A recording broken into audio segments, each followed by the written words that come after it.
Hi ಎಲ್ರಿಗೂ.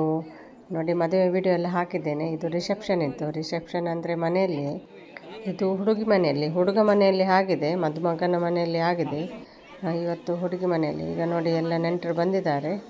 ನೆಂಟರು ಬಂದು ಮದುಮಗನಿಗೆಲ್ಲ ಆರತಿ ಮಾಡ್ತಾ ಇದ್ದೇವೆ. ಆರತಿ ಮಾಡಿ ಮದುಮಗನನ್ನು ಒಳಗೆ ಕರ್ಕೊಂಡು ಹೋಗ್ತಾ ಇರೋದು ಈಗ.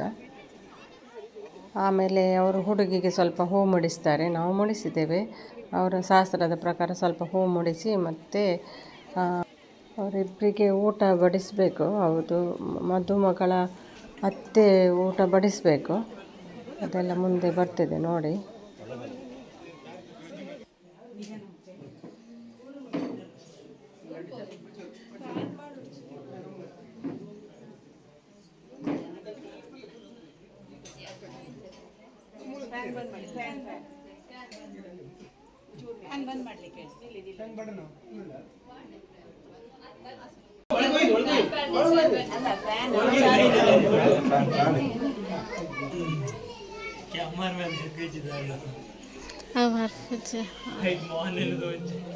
ಇಂಥ ಮಲ್ದೋಡ ಮಾಮಿ ಅಂಚನೆ ಕಲೆ ಗೊತ್ತು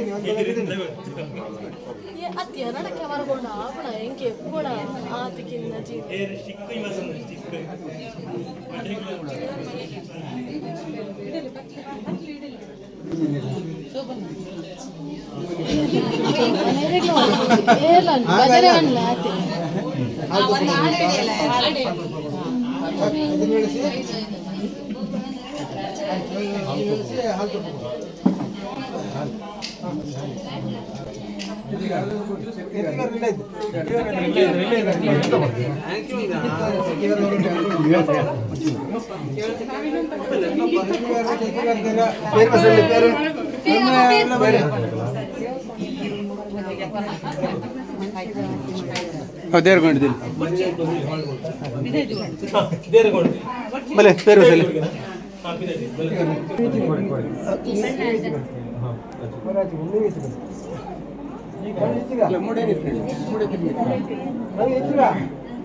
ಈಗ ಅವರಿಬ್ಬರಿಗೂ ಹಾಲು ಕೊಡ್ತಿದ್ದಾರೆ.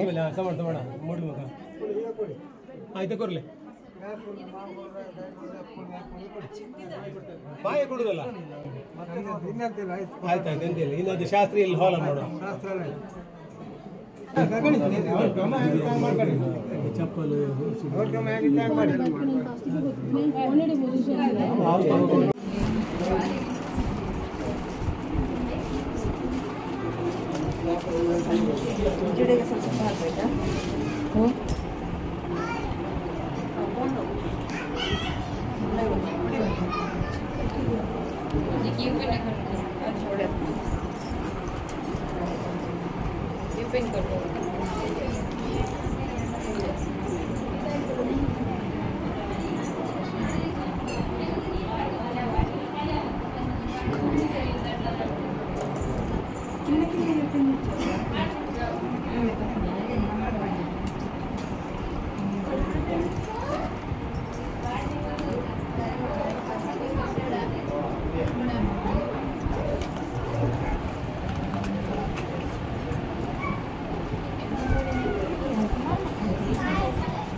ಅವರಿಗೆಲ್ಲ ಅದು ಮೂಲೆ ಬಾರ್ದಾಗಿ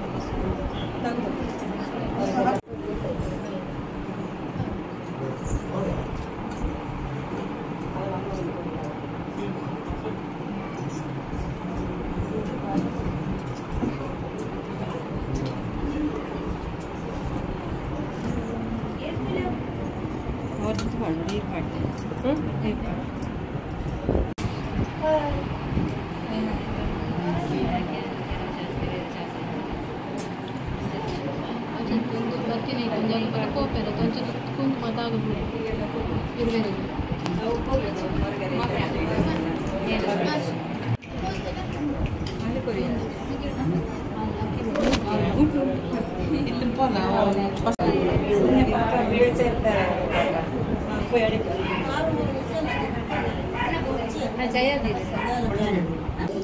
ಅದೇ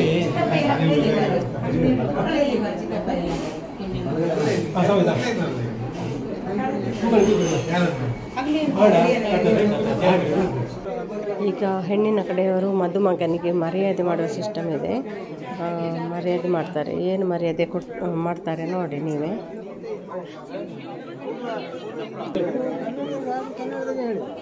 ಕನ್ನಡದಾಗ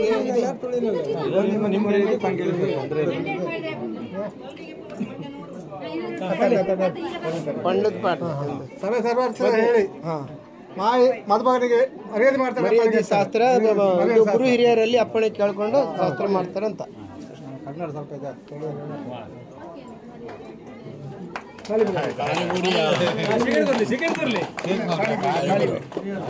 ಮಾವನಿಗೆ ಎಲ್ಲ ಖಾಲಿ ಅದೇ ಮಾವನಿಗೆ ಹಿರಿಯವರಿಗೆಲ್ಲ ಖಾಲಿ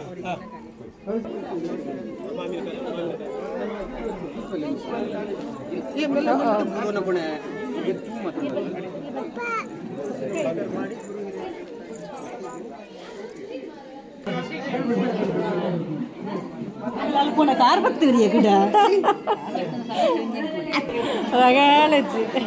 ಲೈನ್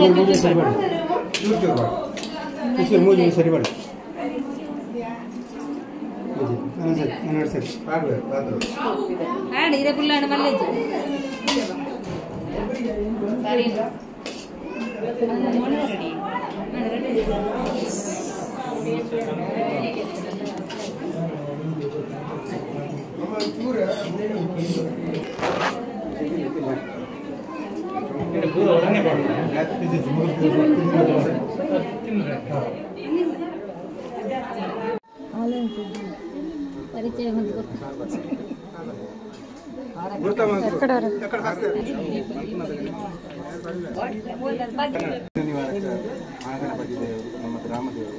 ಹಾಗೆಯೇ ನಗರದೊಡೆಯ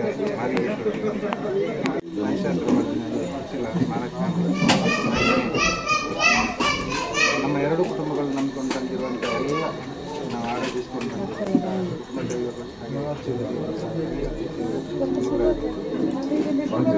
ರವಿ ಮತ್ತು ರಮ್ಯರವರ ಮದುವೆ ಏನು ಒಳ್ಳೆ ರೀತಿಯಲ್ಲಿ ಹಾಗೆಯೇ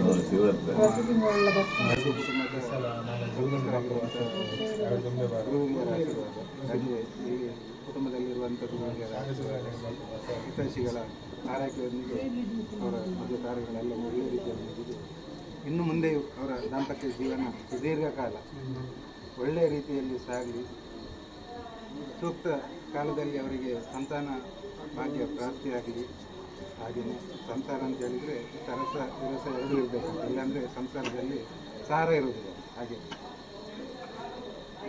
ಸರಸ ವಿರಸಗಳ ಒಂದು ಒಳ್ಳೆಯ ಸಮ್ಮಿಲನವೇ ಸಂಸಾರ. ಒಂದು ವೇಳೆ ಸಂಸಾರದಲ್ಲಿ ಸರಸ ಜಾಸ್ತಿ ಇರಬೇಕು, ವಿರಸ ಇರಬಾರ್ದು, ಜಾಸ್ತಿ ಇರಬಾರ್ದು, ಸ್ವಲ್ಪ ಚೂರು ಇರ್ತದೆ ಅಂತ ಏನಾದರೂ ಒಂದು ವಿರಸದ ಸಂದರ್ಭ ಬಂದಾಗ ಅವರೇ ಈಗ ಗಂಡ ಅಂದರೆ ಮೊದಲಿನಾಗ ಎಲ್ಲೋ ಯಾವುದೋ ಊರಿದ್ದು ಸಂಪರ್ಕ ಇಲ್ಲದೆ ಮದುವೆ ಆಗಿದೆ, ಏನಾದರೂ ಒಂದು ಒಬ್ಬರನ್ನೊಬ್ಬರು ತಿಳ್ಕೊಂಡಿರ್ತಾರೆ. ಹಾಗೆ ಅವರಲ್ಲೇ ಹೇಳ್ಕೊಳ್ಳೋದು. ಏನಾದರೂ ನಿಮ್ಮೊಳಗೆ ವಿರಸದ ಏನಾದರೂ ಅಭಿಪ್ರಾಯ ಭೇದಗಳು ಬಂದರೆ ನಿಮ್ಮೊಳಗೆ ಸರಿ ಮಾಡಿಕೊಳ್ಬೇಕು. ಒಂದು ವೇಳೆ ನಿಮ್ಮೊಳಗೆ ಸರಿ ಆಗದಿದ್ದರೆ ಮನೆಯ ಹಿರಿಯರಿರ್ತಾರೆ, ಅವ್ರ ಹತ್ರ ಹೇಳಿಕೊಂಡು ಅದನ್ನು ಮನೆಯಿಂದ ಹೊರಗೆ ಹೋಗೋದ ಹಾಗೆ ನೋಡ್ಕೊಳ್ಳೋ ಜವಾಬ್ದಾರಿ ನಿಮ್ಮದು ಇದೆ. ಅದನ್ನು ಸರಿ ಮಾಡಿಕೊಡುವಂಥ ಜವಾಬ್ದಾರಿ ನಮ್ಮ ಹಿರಿಯರಲ್ಲ. ಅದು ಗಂಡನ ಮನೆಯಲ್ಲಿ ಆದದ್ದು ತಾಯಿ ಮನೆಗೆ ಬರಬಾರ್ದು, ತಾಯಿ ಮನೆಯಲ್ಲಿದ್ದದ್ದು ಗಂಡನ ಮನೆಗೆ ಹೋಗಬಾರ್ದು. ಅಷ್ಟು ಒಳ್ಳೆಯ ಒಂದು ಗುಣವನ್ನು ಹೊಂದಿರಬೇಕು. ಹುಷಾರು. ಈಗ ಮಕ್ಕಳೆಲ್ಲ ತಿಳ್ಕೊಂಡಿರ್ತಾರೆ ಹಾಗೆ ಆಗಬಾರ್ದು ಅಂತೇಳಿ, ಆದರೆ ಕೆಲವೊಂದು ನೋಡ್ತೇವೆ ಅಂಥದ್ದು ಯಾವುದು ಆಗೋದು ಬೇಡ ಅಂತೇಳಿ ನಾವೆಲ್ಲ ಹಾರೈಸಿ ಮೊದಲೇ ಹೇಳಬೇಕಿತ್ತು. ನಾವು ಏನೋ ಒಂದು ಕಷ್ಟದಲ್ಲಿ ಮಕ್ಕಳನ್ನು ಬೆಳೆಸ್ತೇವೆ, ಬೇಕಾಗುವ ಸಂಸ್ಕಾರವನ್ನು ಹೇಳಿಕೊಟ್ಟಿರ್ತೀವಿ, ವಿದ್ಯೆ ಬುದ್ಧಿಯೆಲ್ಲ ಕೊಟ್ಟಿರ್ತೀವಿ. ಏನಾದರೂ ನಿಮ್ಮ ಮನೆಯಲ್ಲಿ ಬಂದಾಗ ಏನೋ ಒಂದು ಅನುಭವದ ಕೊರತೆ ಇರ್ತದೆ. ಏನಾದರೂ ತಪ್ಪು ಮಾಡಿದರೆ ನೀವು ಅದನ್ನು ನಿಮ್ಮ ಮನೆಗೆ ಹಾಕ್ಕೊಂಡು ನಿಮ್ಮ ಮಗಳಂತೇಳಿ ಬಯಸ್ಕೊಂಡು ಅವಳು ಒಳ್ಳೆಯ ರೀತಿಯಲ್ಲಿ ನೋಡ್ತೀರಿ ಅನ್ನೋ ಒಂದು ವಿಶ್ವಾಸ ಇದೆ. ಅದನ್ನು ಉಳಿಸ್ಕೊಳ್ಬೇಕು. ನಮ್ಮ ಎರಡೂ ಕುಟುಂಬ, ಮದುವೆ ಅಂತ ಹೇಳಿದರೆ ಎರಡು ಪರಿಚಯವಿಲ್ಲದ ಎರಡು ಕುಟುಂಬಗಳು ಬಂದಾಗ ಸಂಬಂಧಗಳಾಗಿವೆ. ಇದೆಲ್ಲ ನಾವು ಇನ್ನು ಮುಂದೆ ನಾವು ಒಳ್ಳೆಯ ರೀತಿಯಲ್ಲಿ ಇರಬೇಕು, ಅವರಿಂದ ಇನ್ನಷ್ಟು ಸಂಬಂಧಗಳು ಬೆಳಿಬೇಕು ಅನ್ನೋ ಒಂದು ಆಶಯದಿಂದ ಒಳ್ಳೆಯ ರೀತಿಯಲ್ಲಿ ನಾವು ದೇವರಲ್ಲಿ ಮತ್ತೊಮ್ಮೆ ಪ್ರಾರ್ಥಿಸಿಕೊಳ್ಳೋದು. ಹೊರಟಂಥ ಗಳಿಗೆ ವಿಷಾಮೃತ ನಮ್ಗೆ ಗೊತ್ತಿಲ್ಲ, ಒಂದು ವೇಳೆ ಈ ಗಳಿಗೆಯಲ್ಲಿ ಒಂದು ಕಾಲು ಗಳಿಗೆ ವಿಷಯ ಇದ್ದರೂ ಗರುಡ ತನ್ನ ಪಾಲಿಗೆ ಅರ್ಪಣೆ ಮಾಡಿಕೊಂಡು ನಮಗೆ ಈ ಮದುಮಕ್ಕಳು ಹೊರಡುವಂಥ ನೀವು ಹೊರಡುವಂಥ ಗಳಿಗೆಯನ್ನು ಒಂದು ಗಳಿಗೆಗೆ ಒಂದು ಅಮೃತ ಗಳಿಗೆಯನ್ನೇ ಒದಗಿಸಿ ಕೊಡಲಿ ಅಂತೇಳಿ ಪ್ರಾರ್ಥನೆ ಮಾಡಿಕೊಂಡು ಒಳ್ಳೆಯ ರೀತಿಯಲ್ಲಿ ನೀವು ಮನೆ ಸೇರುವಂತಾಗಲಿ ಅಂತೇಳಿ ಪ್ರಾರ್ಥನೆ ಮಾಡಿ.